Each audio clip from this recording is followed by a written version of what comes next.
Friends, I come to you today for my friend Andy Freeman here, who asked me to do a little go-to-market video for a company called Tandem Space. So we're going to go from zero to, we're not going to go to execution, but I'm going to give you all of the ideas, how I think about this thing.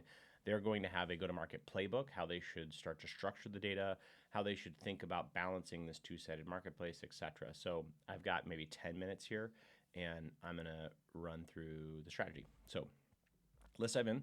Let's start with the company. So they match startups that are looking to split office space, save money, and meet cool people. This is a funny tagline, but the idea here is that there's a two-sided marketplace. There are people that startups that have way more office space than they need. Great problem here, or big problem here in San Francisco. And then there are startups that just want a portion of an office space. They don't need a full office space. So really what you want to do is you want to be able to map out the two sort of ICPs on both sides of this marketplace. Now they're going to be much different. So we're going to start by understanding a little bit about the supply side. I think we're going to focus more on the demand side, not the supply side for this video. But so what I did is I just took a look at the types of companies here that are sharing their space. So I want to understand, okay, there's like 500 to 1,000 employees, right? 200 to 500 employees, right? So these are probably going to be a little bit larger companies, right? Sort of in that mid-range, not 5,000 plus, where they're going to be really hard to get in contact with and to share their space, etc. But in this case, especially if they have been around longer than the pandemic, GetAround's been around, like 2011, right? So they have probably are in a long-term lease here that in San Francisco, they're in San Francisco, that they probably have extra space in. And let's look at Pantheon. They've raised a bunch of money, 2010, right? So let's take some notes here. So let's talk about the supply side first, which are the folks that have offices. Supply side. 200 to 1,000 employees. Let's just do in San Francisco for now. It's way easier to do this by city, because especially as you look at vacancy rates, that my guess is that city markets are going to be a little bit different. And founded before pandemic. Now they say that they focus on hybrid. So what's a good way to figure that out? Let's just go to Pantheon and then let's look at the careers. Whoa. Contact us careers. So this is just where I'm going to look at any jobs here. Let's actually find one in San Francisco. Remote San Francisco. Okay, now generally in the About section, in office workspace.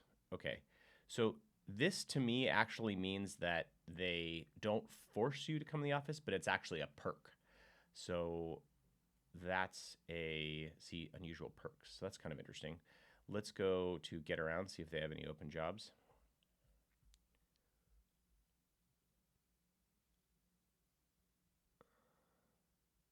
Careers. Let's do, wow, a lot of locations, San Francisco. This multi-location thing's kind of interesting. Oh, go back to all job postings. Yeah, I don't care what it is.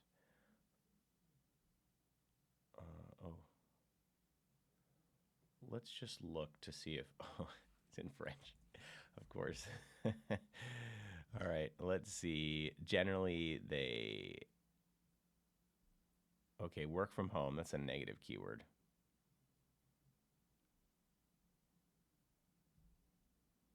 Okay, so this is a challenge because it's hard to tell. So sometimes they have about pages, so sometimes we can tell from the about page too. And we'll focus on getting this at scale in a minute here, but really what I want to find is if they talk about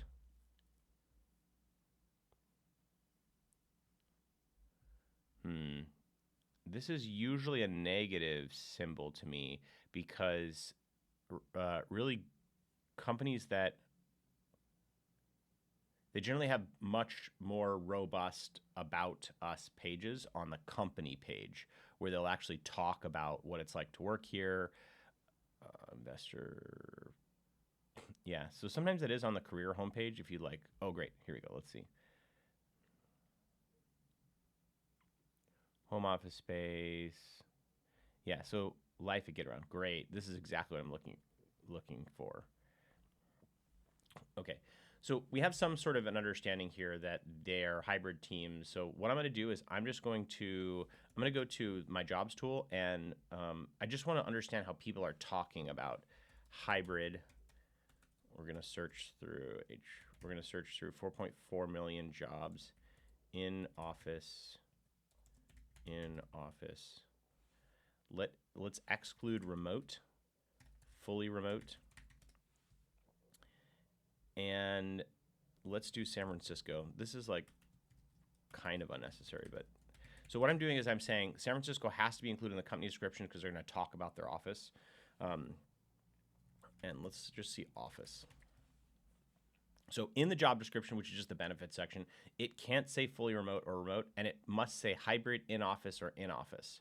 So I'm just trying to build an account list here of companies based on how they talk about their. Let's sign in. I hope I have a paid account to my own software.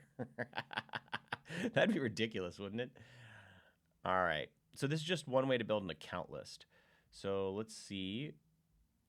Yeah, with a mix of in-office and home working. Okay, that's great. Right? So now we start to have a list here of what kind of 2 days in office, robust hybrid work model, right?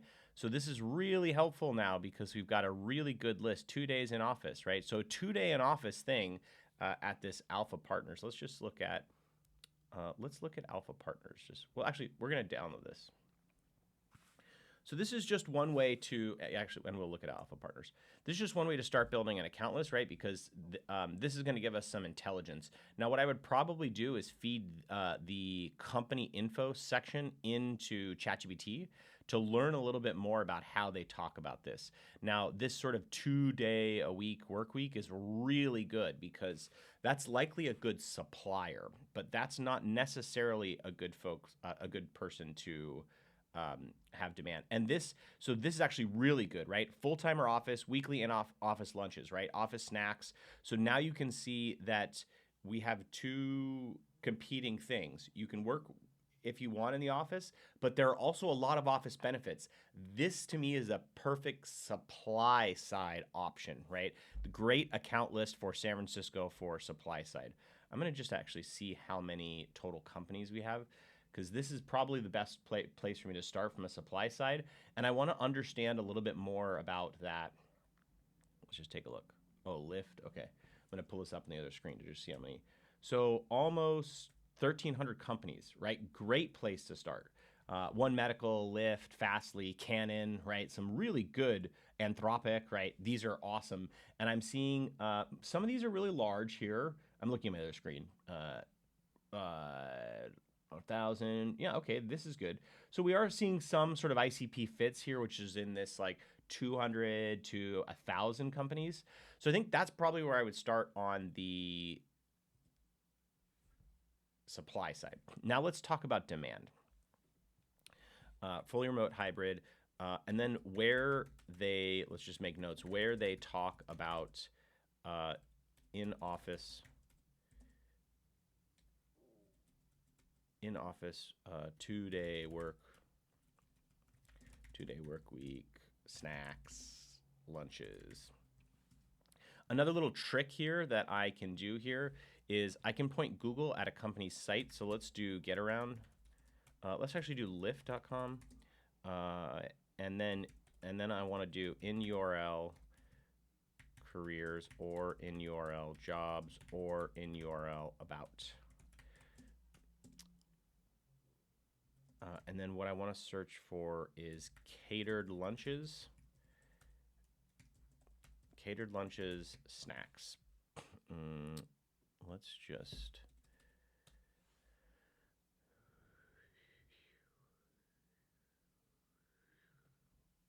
That's not what let's go back to the previous query here, and let's do, what's a big, OpenAI.com. Let's look at OpenAI.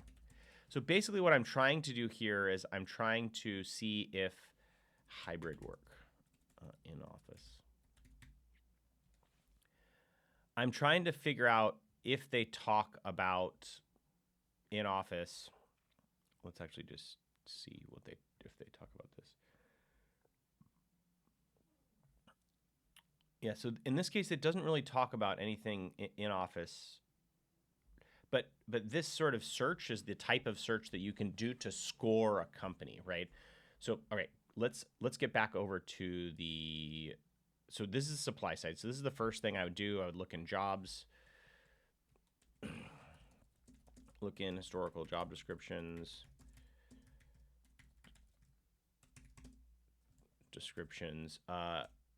scoring for optional work in the office.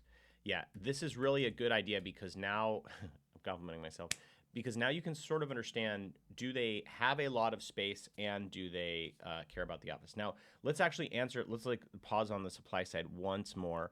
And what I really want to do is I want to understand where they are headquartered. So I'm actually going to put this into Google Maps. Google Maps seems to be the best place. Get around. Okay, so what you can do is you can actually search for the website too is a good trick here. So I think if I just put get around that this will work. So great. Yeah, you can kind of see. So this is probably their office location here. Now, one of the ways to figure out maybe when they first moved in is look at the date of the first Google review here because that's probably a good idea about when they first registered. So now I would just want to do square feet. I'm just going to use Google. Google always thinks I'm a robot. I just want to have an understanding about what are the square feet here. So the nice thing, so you notice I said square feet here. So this is office type, and it's going to give me the square feet of this office space. It also will tell me this is commercial cafe, but if I look at there's a LoopNet is kind of one of the premier sites for office space. So I can see both. So look at this pictures. So I can see the size. I can see if they have open rentals, right? So I can start to structure the world now, right? It looks like they might actually offer a sublet here. It's a little, yeah, negotiable. So that there is some third floor space available. So this is a perfect way to actually find more supply because they're listing in this case. Okay. This is good, and the square footage is going to give us especially per employee. So what I would probably do is figure out what is the ratio, how many employees are in San Francisco proper, and then take that number to understand based on the square footage how much available space they might have. All right, I'm done with this. Let's go to the demand side. The demand side is going to be harder actually than the supply side because these are going to be likely smaller companies. So I always start with a company that I know that fits this profile. So we don't have any good examples, I think, on their website of supply side, but my guess is 10 to 50 employees in San Francisco.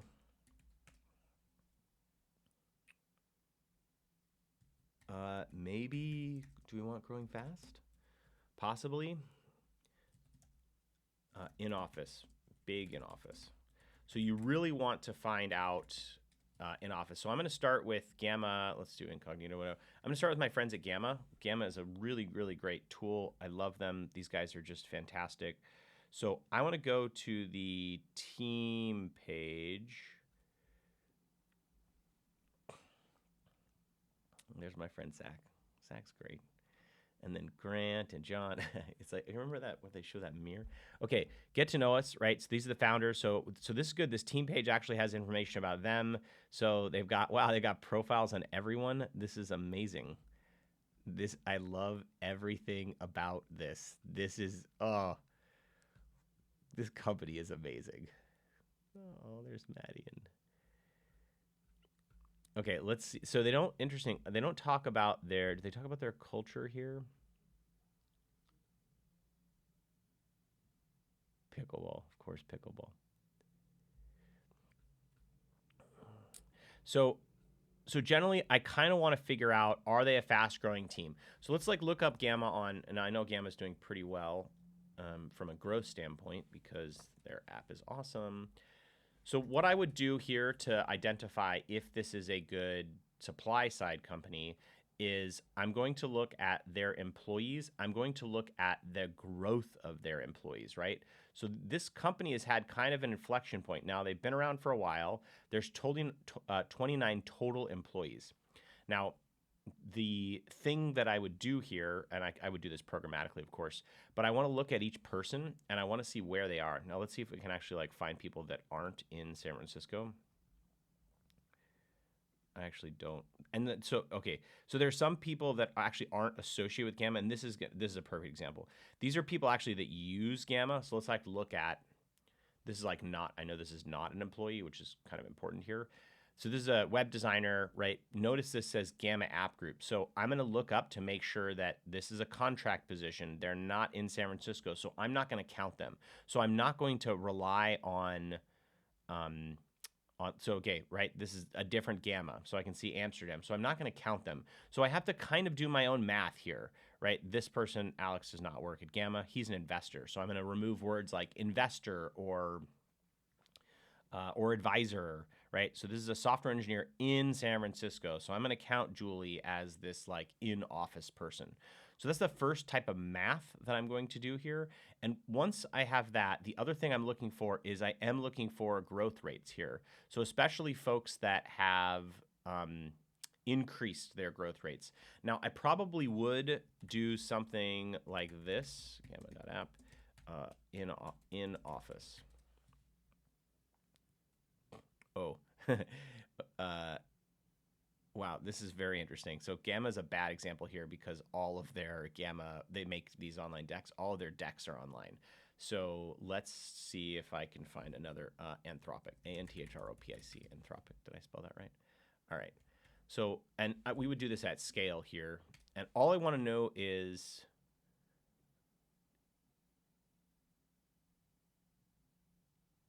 yeah, and the career side is really important. So generally the careers are about is where you're going to, yeah, home office. So actually we probably will look at home office, daily lunches in the office, right? Again, great dichotomy here. So we're going to do that at scale using Google to score companies based on this sort of remote or in the office. I think probably the other best thing to do, I don't have access to this so I can't show you, but Harmonic has data on headcount growth. So they can tell you how much the headcount has grown in like 14, 60, 90 days. So I want to see that. I probably also would use Blueprint Intent here, my tool, to understand how many jobs they are posting. And so that means they're growing. I also will, now, Gamma is a bad example here, but let's look at Anthropic, A-N-T-H-R-O-P-I-C. Anthropic. So I have now an address here, and I'm going to look at when this address was last leased on LoopNet. This is their first result is 3 months ago, so I'm probably actually going to look at the start date of the company. So let's look at Gamma. We'll have a founded date.